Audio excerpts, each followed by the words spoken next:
Bom dia, igreja. Uma alegria estar aqui hoje, louvando a Deus, poder cantar, expressar nossos corações. Bem-vindos os irmãos aí do setor sul, Campo Limpo, norte, leste. Tem mais algum aí, será?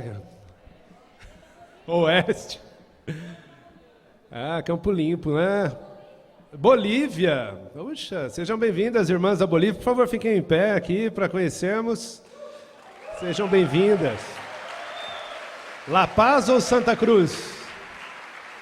As irmãs de La Paz. Temos também um casal do Rio de Janeiro, Ney e Ana Cristina, e o filho Vitão. Fiquem em pé aí, por favor. Sejam bem-vindos. É isso aí, meu irmão. Hoje, Jorge, Marcelo, Héctor estão na conferência de missões em Miami. O Joca achou que ia ser arrebatado, achou que não ia estar aqui presente, Edson. Então fui convidado para pregar, estou muito feliz. Vamos orar a Deus, abrir nossos corações para a mensagem hoje. Amém. Senhor, quero agradecer-te por esse privilégio de ser cristão, ser um discípulo de Jesus. Privilégio da gente poder se abrir, compartilhar uns com os outros e deixar o Senhor mudar nossas vidas, ser conduzido pelo Senhor, ser levado pela mão, poder ter Jesus à nossa vista, poder estudar a Tua Palavra e sentir a companhia diária do Senhor. Obrigado pelo Espírito Santo que habita em nós, que nos anima, nos encoraja, trabalha em nós, intercede por nós. Agradecemos pela igreja, pelo fortalecimento de cada um de nós, agradecemos pelo convívio que temos, onde podemos ser abertos, podemos animar uns aos outros, Pai. Abençoa o dia de hoje, que possamos crescer em entendimento e possamos sair daqui dispostos a praticar tudo que ouvimos, Pai. Obrigado em nome de Jesus, amém. Semana passada, Jorge fez uma pregação, se você está lembrado, foi a Casa de Deus, não foi isso? A Casa de Deus, desvendou lá o lar dos irmãos que moravam em Betânia, e isso nos animou bastante. Hoje eu quero falar sobre a Escola de Jesus. Por ser professor, estou de férias, quase que eu já estou ficando com saudade dos alunos, né? Então, vamos pensar um pouquinho em Jesus e sua escola. Nossa, Leandro, mas que coisa louca, né? Não, irmão, tem embasagem bíblica para isso. Se você for ver a definição do que nós somos, tem a definição de discípulo no dicionário. Então você pode consultar depois, eu acredito que vai projetar aí agora. O que nós fomos escolhidos por Jesus é para ser discípulos. Discípulo é um acadêmico, um aluno, um aprendiz, um educando, um estudante. É aquele que recebe disciplina ou instrução de outra pessoa. Eu gosto de pensar, Jesus chamava as pessoas para serem discípulas. Então nós somos alunos. E você é matriculado na escola de Jesus quando? Quando você começa a ouvir, começa a querer a seguir, e você toma uma decisão de ser batizado, ali você formaliza a sua matrícula com ele, não é isso? E você assume publicamente, não, eu sou discípulo de Jesus. E Jesus é o meu Senhor. Não foi assim com você? Comigo foi assim, né? A gente vai estudando, vai olhando meio de longe, vai ouvindo, e aquilo vai amadurecendo, e você fala, não, eu quero. E voluntariamente você toma uma decisão e passa a seguir Jesus. Em Gálatas capítulo 4, versículo 19, que é o tema da nossa igreja para esse ano, diz algo interessante ali. Gálatas capítulo 4, versículo 19, é o tema da nossa igreja para esse ano. Diz assim: meus filhos, novamente estou sofrendo dores de parto por sua causa, especialmente agora essa parte, até que Cristo seja formado em vocês. Ou seja, Paulo estava dando uma dica para aqueles irmãos que o aconselhamento, a vida cristã compartilhada uns com os outros, os ensinamentos do mestre, as leituras bíblicas em público, em particular, tudo que leva você a crescer espiritualmente, tem um objetivo, que é formar Cristo em nós. Ou seja, a vida cristã não é assim, uma idinha para o culto, um pouquinho de música, um pouquinho de conversa, um pouquinho de escritura, e aí nós vamos tocando a vida, não? Não, a vida cristã tem um objetivo de formar Cristo em nós. Quando fala formar, você lembra uma formatura, não é isso? No final do ano passado, um dos nossos filhos se formou, e fomos lá na formatura, aquela coisa toda, você passa para uma nova época. A sua formatura, irmão, vai ser no dia da sua ressurreição. Então, provavelmente, você vai dar uma morridinha daqui a uns anos, se Jesus não voltar, e haverá um belo dia em que você vai ressurgir. E aí será o dia da sua formatura. Você vai receber novas vestes e vai partir dessa para melhor, não é isso? Então, até que esse dia chegue, você está aqui no processo aqui da igreja, onde nós estamos aqui para nos fortalecer e ajudar, que todo mundo vai chegar na formatura. E eu vou ajudar você, você vai me ajudar, e nós vamos em frente e vamos chegar lá. O contexto do que está escrito aqui em Gálatas não era muito agradável. Discípulos estavam voltando atrás na sua fé. Aliás, a tendência natural nossa é esfriar. Deixa eu repetir para você. A sua tendência não é ficar quente cada vez mais. Naturalmente, você tem uma natureza humana que é um imã que liga você ao mundo, liga você ao pecado. Se você não fizer nada, naturalmente você esfria na fé.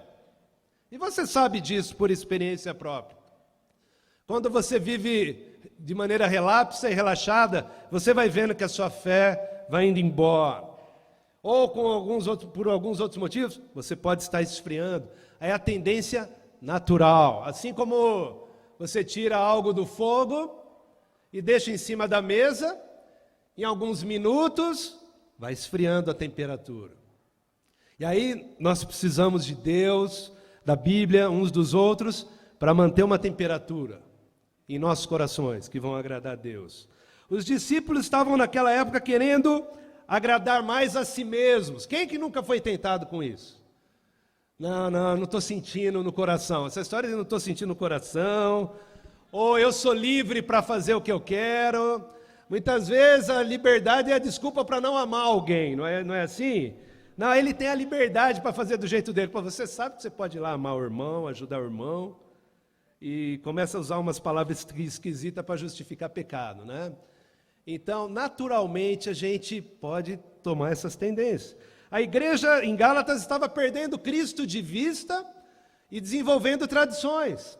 Uma delas, estavam valorizando de novo circuncisão, judaísmo e religiosidade e coisas assim, e legalismo. É uma das cartas mais firmes na Bíblia de correção, porque os discípulos estavam cometendo esses erros.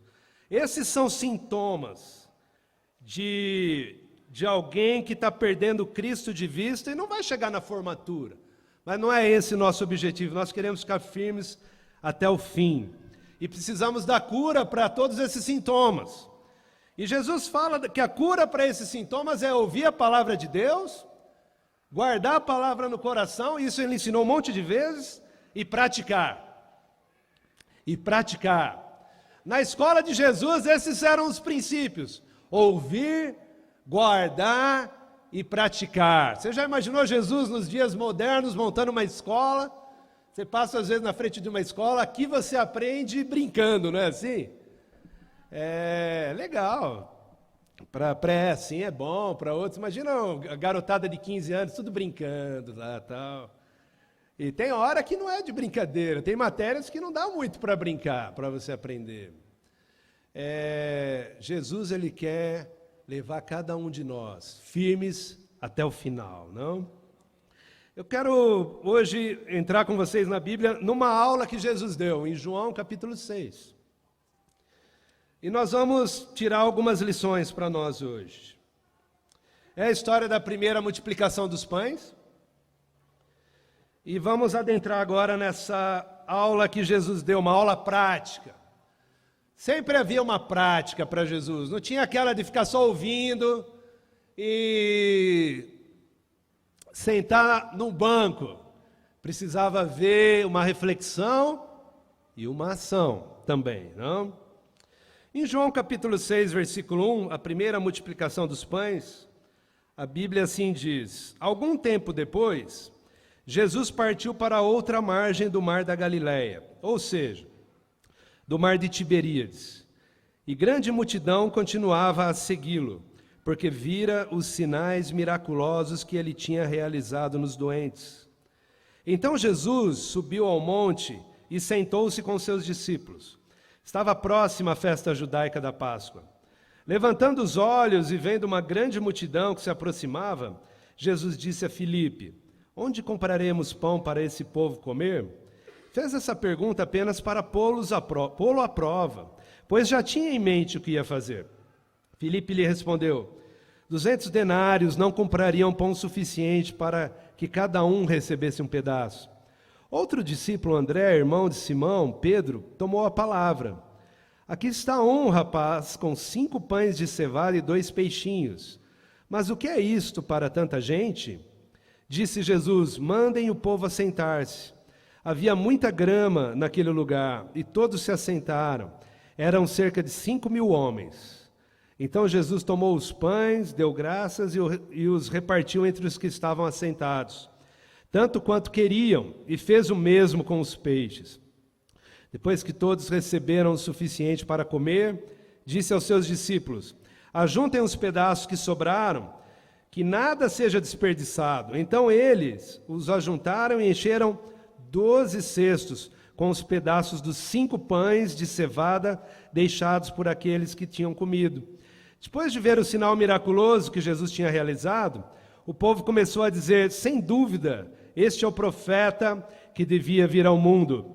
Sabendo Jesus que pretendiam proclamá-lo rei à força, retirou-se novamente sozinho para o monte. Irmãos, uma multidão estava se aproximando, diz a Bíblia, de 5.000 homens. A gente sabe que as mulheres são mais fervorosas. Vamos chutar aqui umas 7, 10 mil mulheres indo. E onde tem mulher, tem a molecada acompanhando também, né? Indo atrás.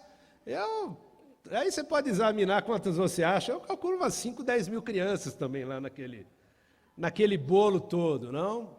Umas 20 mil pessoas, eu imagino aqui. A Bíblia fala dos 5.000 homens, mas eu estou aqui maquinando, não? Quantas pessoas será que tinham? E Jesus viu aquela multidão, mas ele sabia, não é uma multidão, é um monte de gente, um monte de indivíduos, com as suas necessidades, com as suas particularidades, com suas necessidades, e cada um com a sua história. E Jesus amava as pessoas. E hoje, meu primeiro ponto com a igreja, irmãos, na escola de Jesus há muitas provas. Muitas provas. Nossa, Leandro, isso não vai me animar. Vai sim, meu irmão, você vai ficar animado hoje. Sabe por quê? Jesus, ele não deu o desafio para Filipe, e ele já sabia o que ele ia fazer. Às vezes nós estamos numa prova, numa tormenta, e a gente supõe que Jesus não sabe o que ele está fazendo. Deus, o Senhor não sabe o que o Senhor está fazendo com a minha vida. Por que eu estou passando por isso?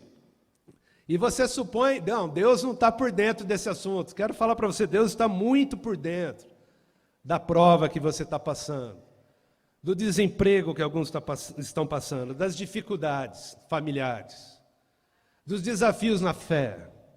Todos nós estamos sob prova hoje. Todos nós. Sabe, em Deuteronômio capítulo 8, versículo 2, para a gente conceituar um pouco sobre as provas biblicamente, eu fiquei pensando em algum personagem bíblico que não foi colocado à prova, eu não consegui lembrar de nenhum. Se você souber, depois você me fala. Desde Gênesis, até o final, todo mundo passou por provas que andava com Deus. Em Deuteronômio, capítulo 8, depois você pode ler o capítulo inteiro, é incrível, mas vou ficar só no versículo 2, diz assim: lembrem-se de como o Senhor, o seu Deus, os conduziu por todo o caminho no deserto, durante estes 40 anos, para humilhá-los e pô-los à prova, a fim de conhecer suas intenções, se iriam obedecer aos seus mandamentos ou não. Qual o propósito de uma prova? É liquidar com a nossa fé? Não. O propósito é simplesmente humilhar? Não. O propósito é levar você para mais perto de Deus. O propósito da prova que você está passando é levar você mais perto de Deus. E aí a questão determinante é quão próximo de Jesus você vai estar na prova. Quão próximo de Jesus você vai estar naquela situação. Às vezes, irmãos, falando francamente, já passamos por dificuldades enormes e estávamos perto de Jesus e suportamos tudo aquilo. Às vezes vem uma prova que você fala, nossa, por que aconteceu isso?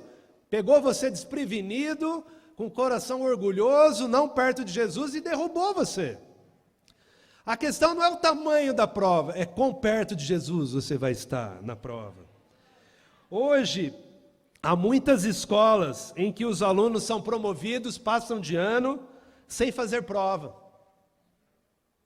Sem fazer prova.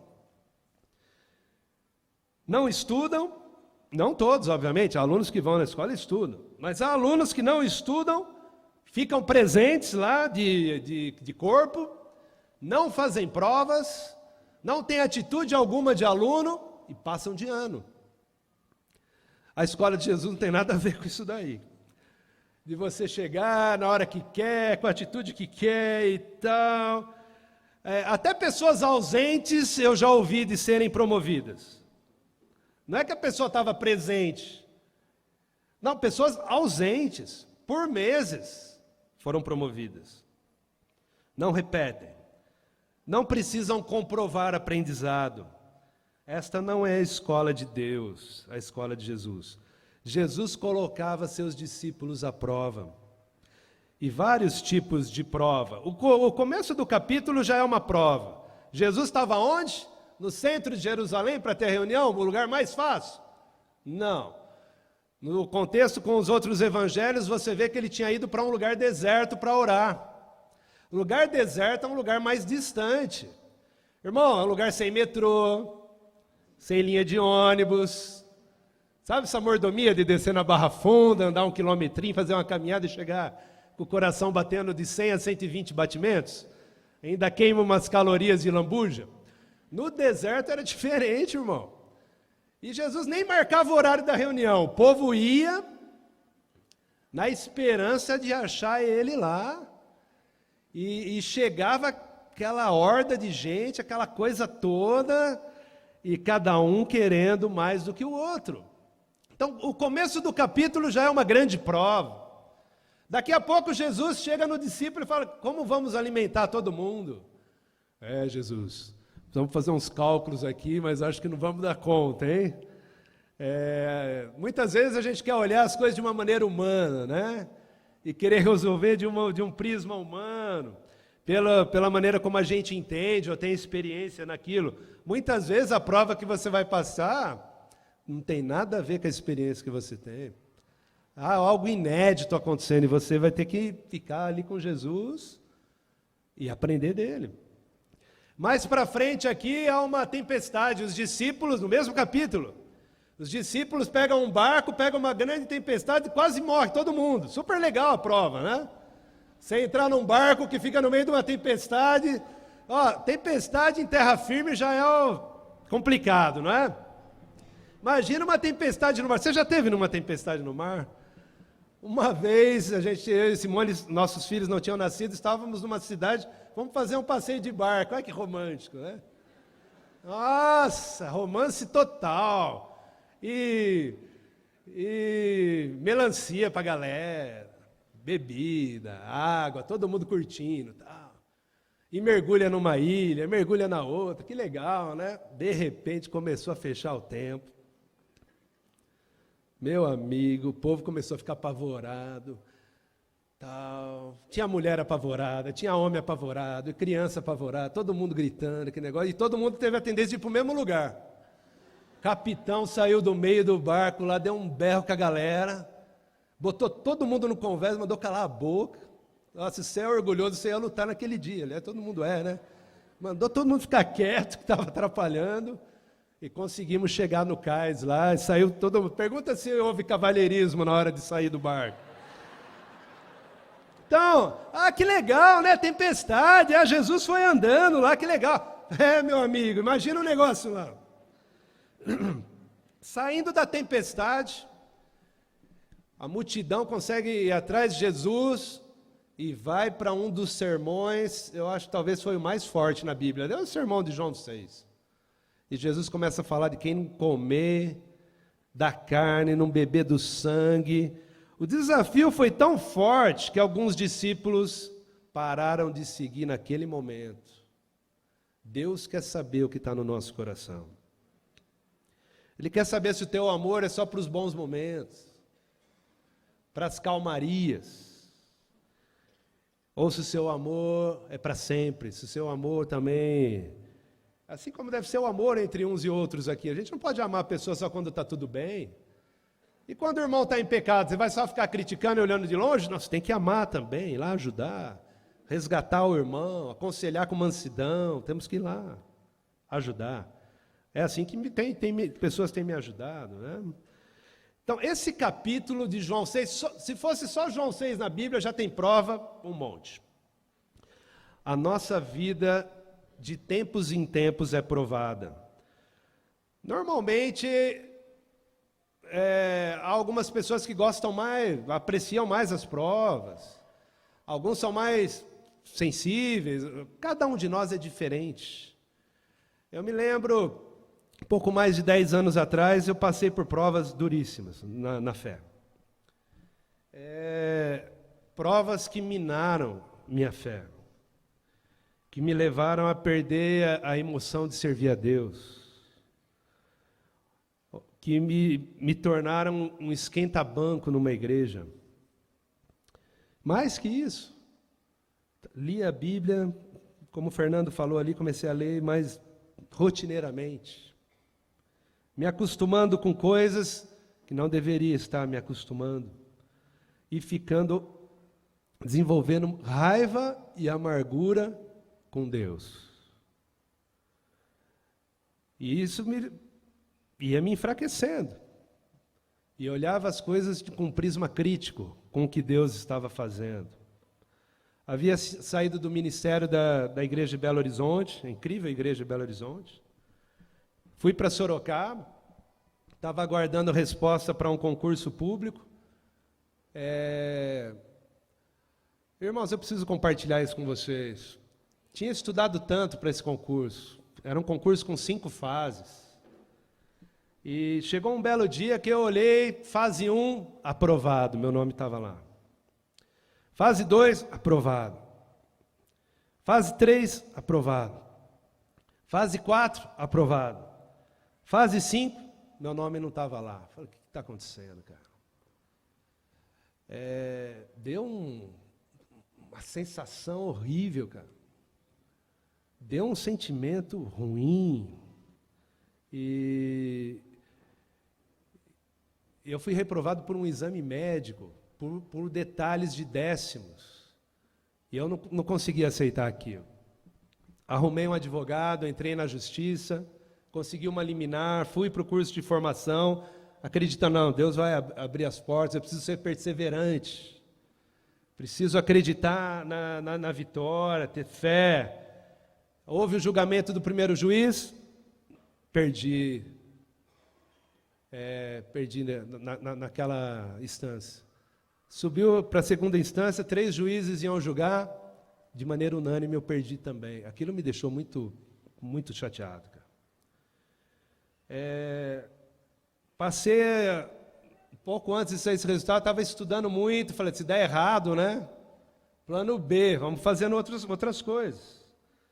Fiz um concurso de um órgão que chama Anvisa, que cuida da vigilância sanitária. Era uma vaga para Brasília, fui com um irmão de Belo Horizonte para lá, fizemos concurso, ele para o cargo dele, eu fiz. Tinha estudado muito, irmão. Praticamente comido o edital da prova, estava sabendo a matéria. Sai o resultado, eram 2 fases. Um concurso nacional, eu falo isso, Deus tinha um plano. Eu estava em primeiro lugar no concurso e zerado na segunda fase. Fui eliminado do concurso. Rapaz, o que você fala em casa quando você chega com um resultado desse? Estava em Sorocaba, depois de uns meses, já tinha mudado para lá. Sabe quantas entrevistas de emprego eu arrumei na minha área? Nenhuma. Nenhuma. Reprovado na prova discursiva com 0, eliminado. Não, tem que continuar perseverando. Eu fiz mais de 30 concursos naquela época.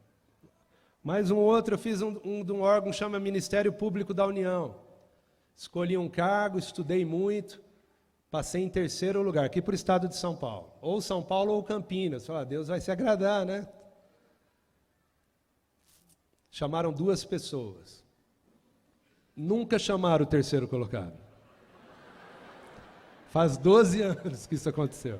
Se quiser, eu te dou o ano e tudo, você vai lá e pesquisa. Está tudo lá. Eu fiquei muito mal espiritualmente. Podemos falar, você está mimado com as provas. É o que falam da gente, né? Nos últimos 20 dias eu tive 3 parentes que faleceram. Um de 76 anos, um de 50 anos e um de 60 anos. 3. 2 primos e um tio. E alguns acham que a dor do outro é menor do que a dele, sei lá. Há alguns comentários, às vezes, no grupo da família. Não, você vai superar. Meu, você acaba de perder o marido. Há uma dificuldade. E às vezes a gente tem a tendência, na prova do outro, não, tá fácil. Não, eu era solteiro, era fácil. Não, agora é casado, agora é mais fácil. Nunca há uma época fácil na vida cristã. Sempre há desafios. As belezinhas que crescem, que nascem, tudo, eles vão dando trabalho para a gente também.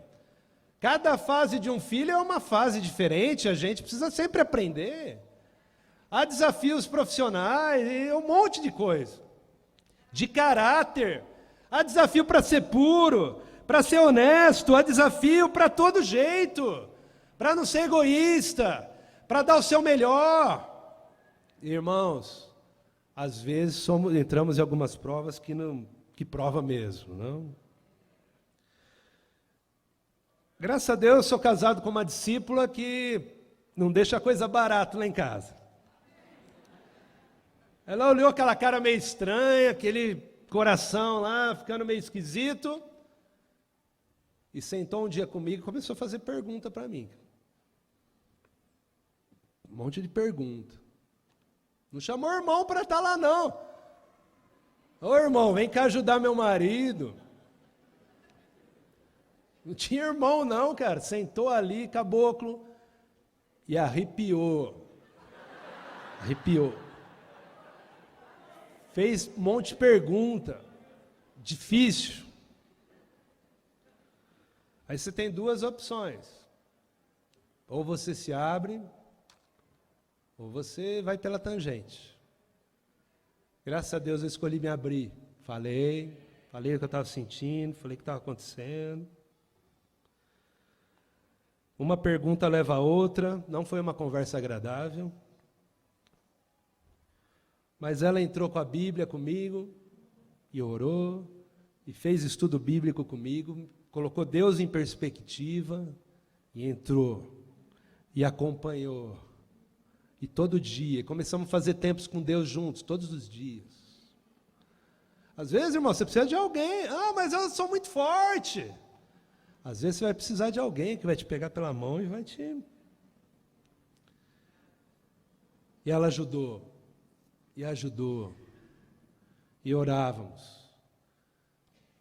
Estava em Sorocaba ainda, estava fazendo parte de uma outra igreja nesse momento, mudei minha forma de ir aos cultos, mudei minha forma de fazer meus tempos com Deus novamente, queria a companhia de Deus.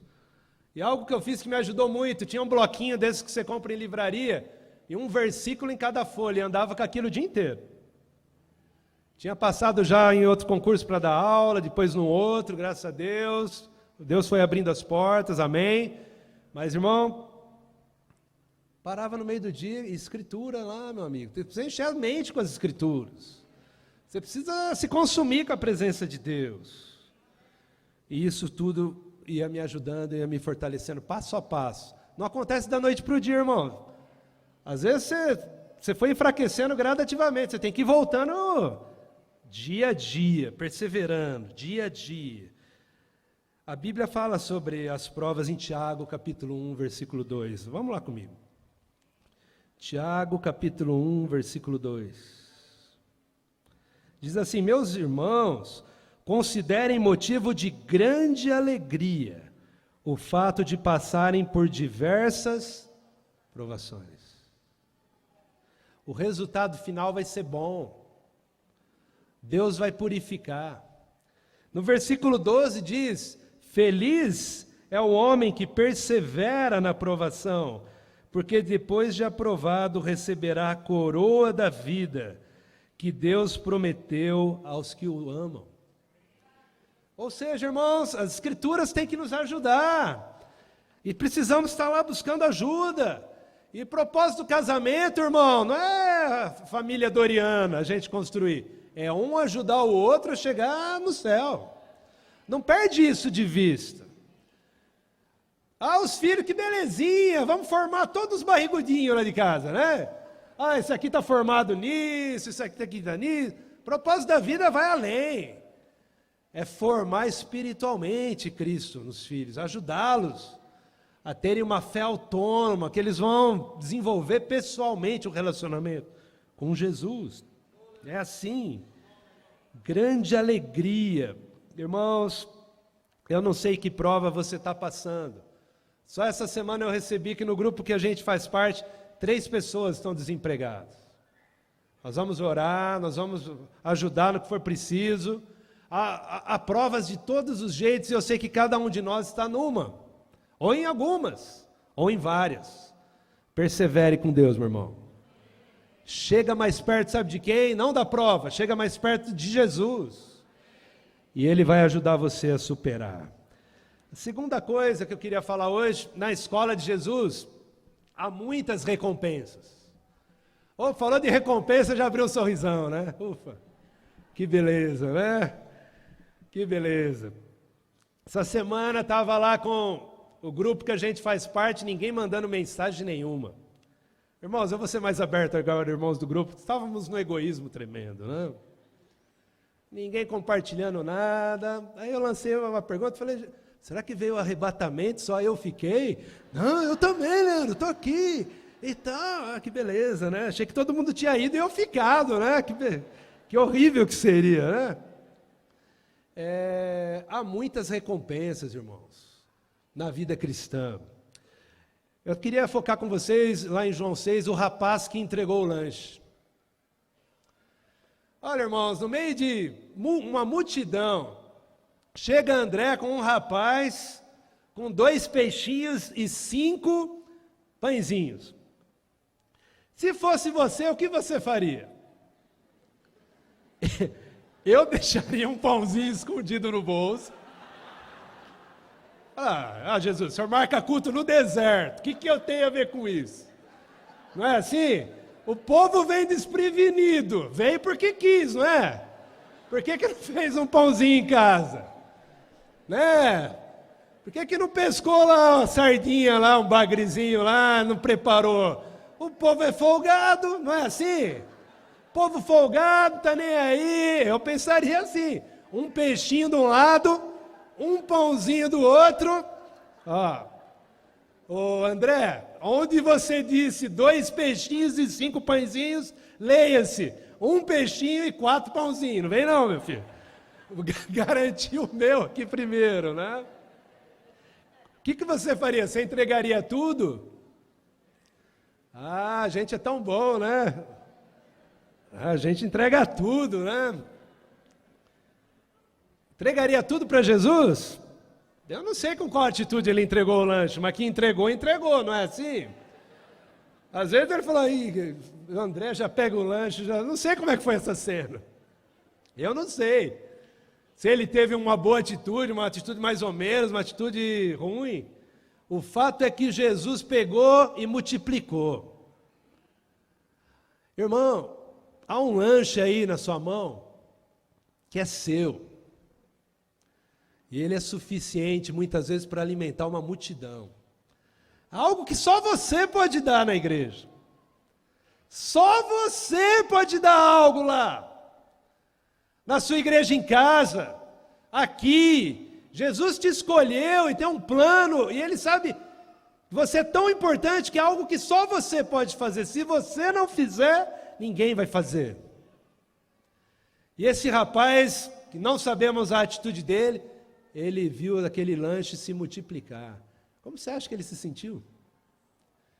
Cara, eu era esse rapaz, contando as histórias. Já imaginou? Jesus um dia multiplicou pão e peixe. É mesmo? Quando ficou velhinho, né? Os netinhos perguntando, vô, como é que foi? O senhor estava lá? Não só estava, como eu era o dono dos pãezinhos e dos peixinhos. Emocionante! Na vida cristã a gente vai desenvolvendo um monte de coisa, a gente vê Deus agindo. A gente vê Deus fazendo um monte de coisa. Mas, irmãos, para ter uma grande recompensa, tem que ter um grande compromisso também. Às vezes a gente quer a grande recompensa, mas não quer dar tudo. Não, Leandro, eu quero passar num vestibular difícil, eu quero uma grande recompensa lá na frente. Então, você vai ter que ter um grande compromisso de estudar muito e pagar o preço para passar nesse negócio aí. Ah, Leandro, eu quero ser promovido, não sei o quê. Você vai ter que pagar o preço de se desenvolver mais, de trabalhar melhor. Mas, Leandro, na vida cristã, eu quero crescer. Ah, quer? Então vai ajoelhar mais, meu irmão. Vai estudar mais a Bíblia e vai servir mais, porque quem cresce mais não passa de servo. E o lema da igreja é servir. Precisamos de servos. E que área você vai servir? Ah, não, mas não é liderar? Não, irmão, liderar entre parênteses, é servir, é trabalhar mais. Não deveria. Não somos todos iguais? Ou a igreja é do Jorge, Joca, Edson, Marcelo e Héctor, e a gente é coadjuvante. Ah, não, o Jorge é o ator principal na igreja. Ah, o Joca, pelo amor, olha o tamanho da barba do rapaz. A igreja não é deles, irmão, a igreja é nossa. É nossa, todo mundo pode ser usado por Deus. Todo mundo tem um lanche para dar. Todo mundo pode ver a multiplicação na sua vida. Sabe, na igreja há muitas necessidades. Muitas necessidades. Eu lembro quando eu voltei há 5, 6 anos atrás, eu olhava, eu sentava, eu olhava, meu amigo, que beleza estar aqui, hein? Meus irmãos, meus amigos, meus melhores amigos. Mas eu também não era bobo, eu via tudo, um monte de coisa que também podia melhorar. Não é assim? Você não vê? Ah, mas só tem um ventilador, podia ter 4, né? Ah, o discipulado poderia ser melhor. Sabe como você muda o discipulado na igreja, irmão? Ah, ô Jorge, o discipulado precisa melhorar, hein? Não é assim não, meu irmão. Você muda o discipulado na sua vida. E você vai ser profundo com você e com os irmãos que estão ao seu redor. Vai ser mais amigo, vai amar mais, vai ser incrível, e o dia a dia vai ser demais. Mas é você que tem que mudar, irmão. Não, a gente pode ter um ministério na rua. Vá. Não, a gente vai ter um ministério, não sei que jeito. Vá e faça. Sabe algo que toca meu coração profundamente, irmão? Missões. Eu já fui missionário. Todos são chamados para ser. Mas eu fui enviado, tive o privilégio de ser enviado dessa igreja para outro lugar. Quando fala de missões, rapaz, é comigo mesmo, eu gosto. Não é sacrifício pensar nisso, sonhar com isso. É gostoso.